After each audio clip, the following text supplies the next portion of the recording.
Покрываем поверхность кварц-грунтом. Так, вот он, кварц-грунт, линейка Light, торговая марка Гура Декор. Валик у нас влажный. Укрывистость так себе получилась, потому что валик сырой, там много воды.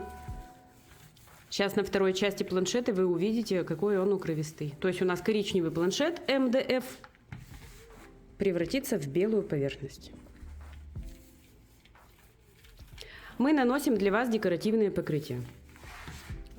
Я не особо рекомендую перелистывать, потому что мы не просто показываем, мы в видео говорим. И, возможно, вы пропустите какую-то важную для себя информацию. И получите результат немного не тот, какой вы бы ожидали. Поэтому лучше все-таки слушать.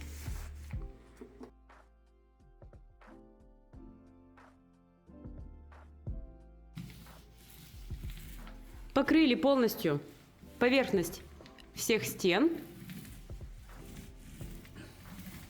И оставляем сохнуть до полного высыхания. Полное высыхание вы смотрите сами. То есть трогайте, щупайте, смотрите.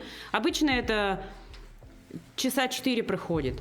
Если на ведрах написано, то это будет написано 24 часа полное высыхание. Все по ощущениям. Высыхает и вернемся. Наносим декоративную штукатурку на высохшую поверхность кварц-грунт. Высох. Штукатурка декоративная. Травертин-акриловый. Гура Декор Light линейка. Мы его немножко колеровали ручным способом. Вот таким. Мы особо не заморачивались в этом плане, потому как сверху будет это все покрыто.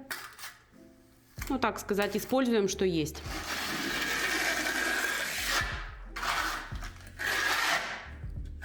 Так, Роман имитирует сейчас срез дерева. Давайте так это назовем. Срез дерева. Для меня это похоже на пенек. Но очень красиво. У нас этот образец есть в торговом центре в отделе. И на него очень смотрят. Он нравится людям, поэтому снимаем его для аудитории наших каналов. И берем незаменимый гребешочек. Расчесочку. Проводим круг, но не просто круг, а немножко как бы искусственно дрожащей рукой. То есть создаем такие неровные линии.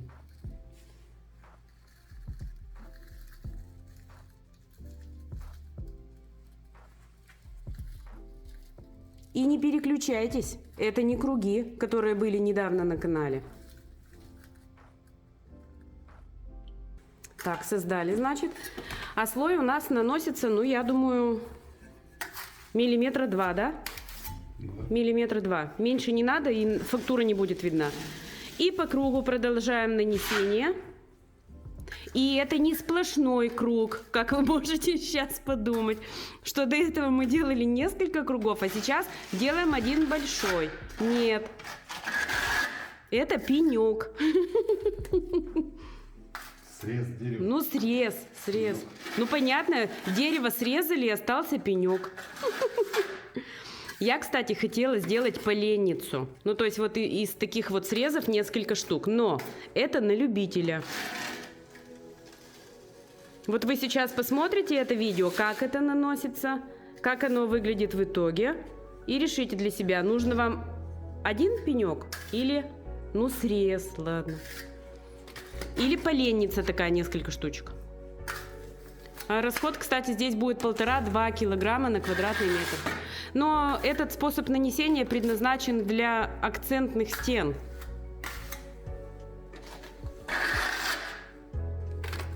В следующем ролике будет фоновые стены. Продолжаем следующую линию. Точно так же соединяем с предыдущей. И также искусственно дрожащей рукой формируем вот эту линию. Круг. Продолжение круга.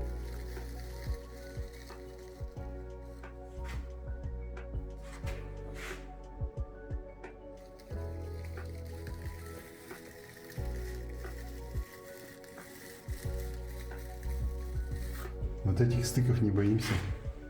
Мы здесь пробьем.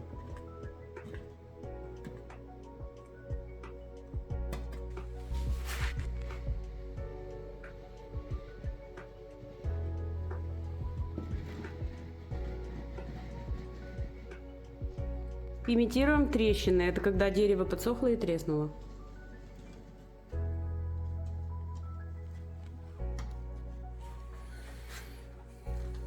Можно это делать с помощью мастихина или шпателя.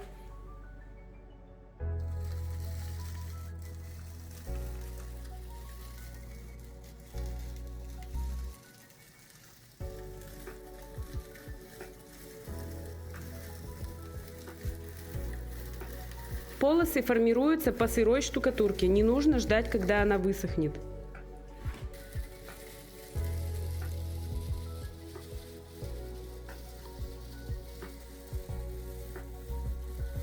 И заканчиваем нанесение таким же образом. Наносим штукатурку по плоскости всей стены. Внимательно в углах. Не оставляйте пустот.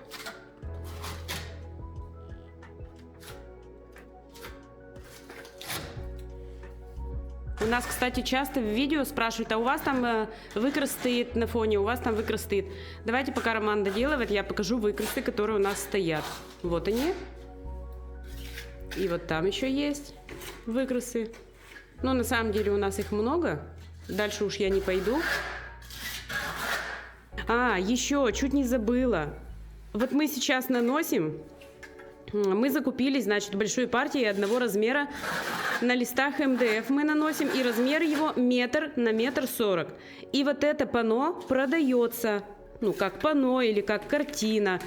3 прошлых, 2 из них уже куплены. Одно еще у нас не продано, это прошлый нефрит. И сейчас будет вот этот срез дерева, продается. У нас, видите, куда? У нас некуда ставить. Куда? Они там друг на дружке стоят. Они там друг на дружке. Они наверху, то есть они везде. Нам некуда их ставить. И как бы... А кому-то пригодится как картина. Продается. Кому интересно, по ссылкам в описании вот этот вот срез. Сейчас мы, кстати, его доделываем.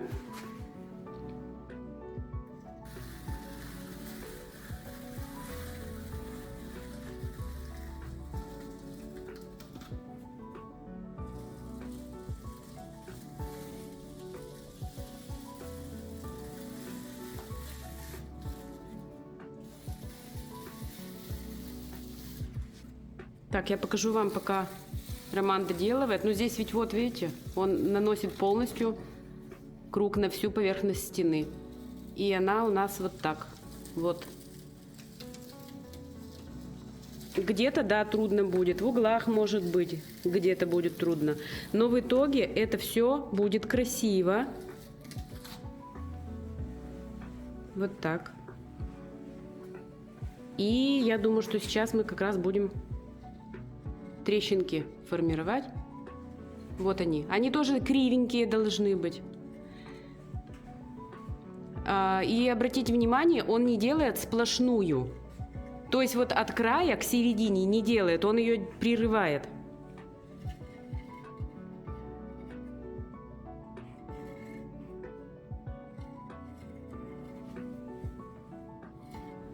Вот так, прерываем. Делаем их несколько штук. Я бы еще добавила. Мне вот хочется еще, чтобы оно треснуло. Поджимание добавим еще. Еще добавим, говорит, на поджимание. Ну все, сейчас ждем немножко подсыхания чуть-чуть и вернемся. Мы хотели немножко подождать и поджать. Но так вышло, что сегодня следующий день. И он высох. Торцом кель мы срезаем лишние части, острые края.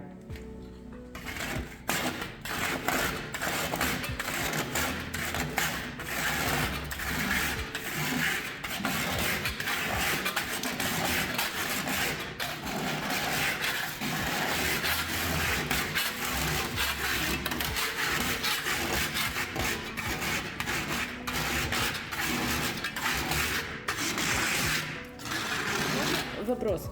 А можно ли это шлифовать? Можно. А зачем пыль? Зачем пыль? Ну да. Если есть у кого-то жираф, пылесос волос.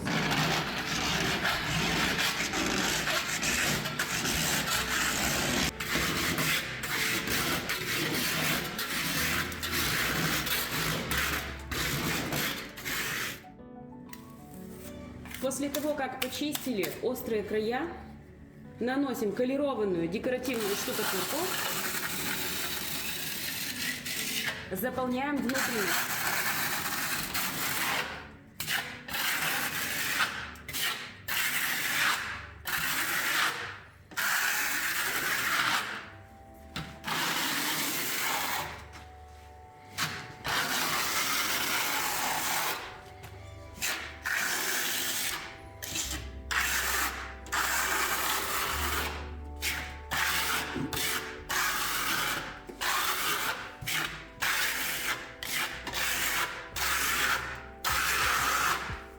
Колерованную, и еще немного в примесь можно делать неколерованную.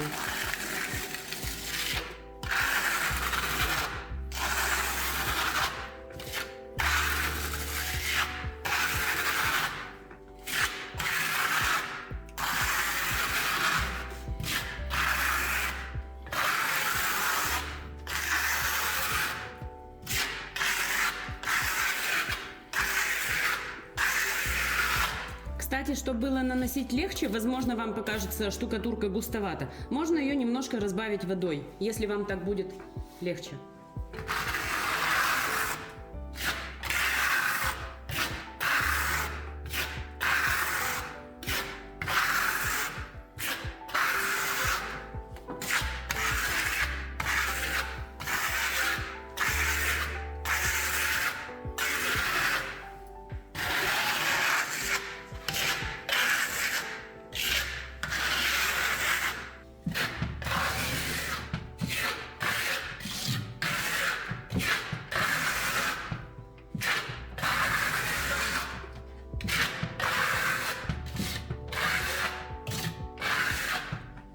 Мы заполняем поверхность, вот эти вот впадины мы заполняем штукатуркой декоративной. И поэтому она у нас будет максимально гладкая, будет виден, видна будет фактура, рисунок виден, но на ощупь она будет гладкая. Если вам нравится объем, вы можете не заполнять вот таким образом. Можете оставить объем. Можно примешивать цвета в пути при нанесении. И цвет вы можете использовать какой вы хотите. Не обязательно коричневый, черный, желтый, белый. Можно какой угодно. Но так как у нас все-таки срез дерева, то мы используем вот эти вот цвета.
Мы, как обычно, толком не знаем, красиво ли будет. Нормально. Нормально, да. Сейчас мы покрываем восковой эмульсией. Это воск М с белым пигментом, то есть он при высыхании оставляет белесость. Сейчас мы с помощью кельмы его наносим. Это такой жидковатый воск и покрываем. И в дальнейшем, если нам захочется чего-то добавить, мы еще добавим.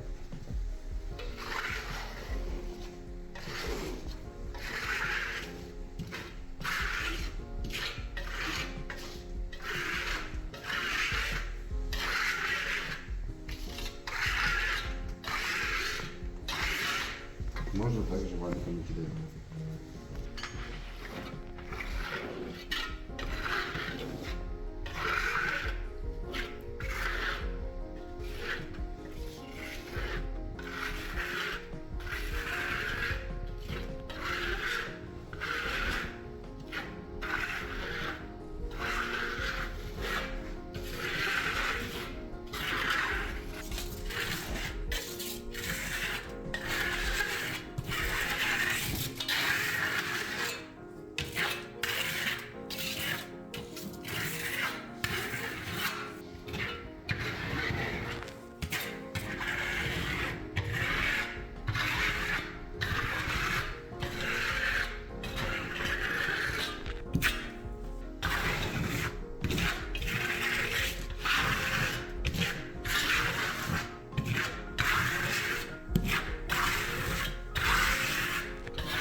Отправить яйцо.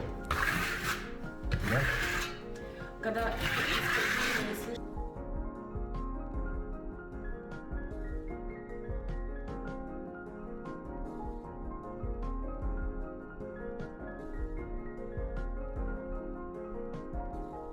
у воска здесь расход выше будет, да? Конечно. Грамм сколько? 150, 200?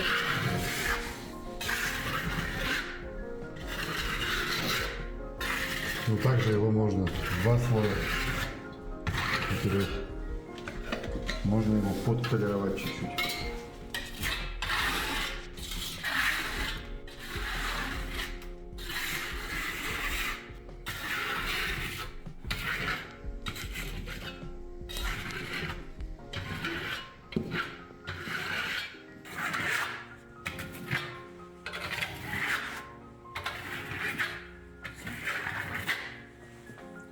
Ждем подсыхания и смотрим, как высохнет воск. Надо ли что-то добавить или не надо. Ждем подсыхания. Ждем. Ждем подсыхания. Ждем. Захотелось чего-то добавить. Все высохло, уже прошло несколько дней. Мы на этот образец и так и сяк смотрели. Он совсем не тот, какой бы мы хотели видеть. И еще добавляем. Мы колерованным воском, теперь его снова покрываем уже таким рыженьким цветом.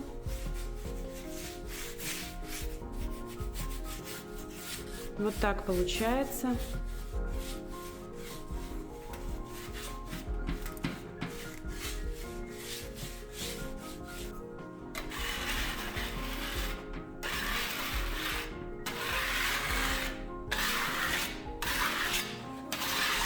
Делая вот эти продиры шпателем, мы достаем наружу немножко вот таких вот белых вот верхов. Ну, то есть фактуру немножко достаем наружу. Ну да, рыжий-то он лучше, чем белый.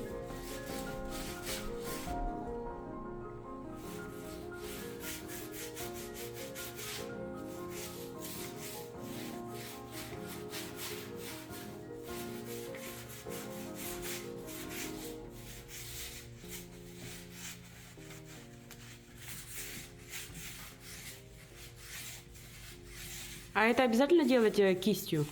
Да, неудобно. Можно губкой, да? Губками пробуем. Вот теперь он уже красивее встает, действительно. А то что-то непонятно было. Ходили вокруг него, туда-сюда ходили, смотрели. То ли вообще его убрать, то ли доделать, непонятно. Ну, в отделе он у нас в гвозде стоит, и он, правда, в черном цвете, но он прям шикарный. Этот хотели просто посветлее сделать, но вот, видимо, все-таки в темных тонах он интереснее. Еще что-то будем добавлять? Нет, все. Финиш.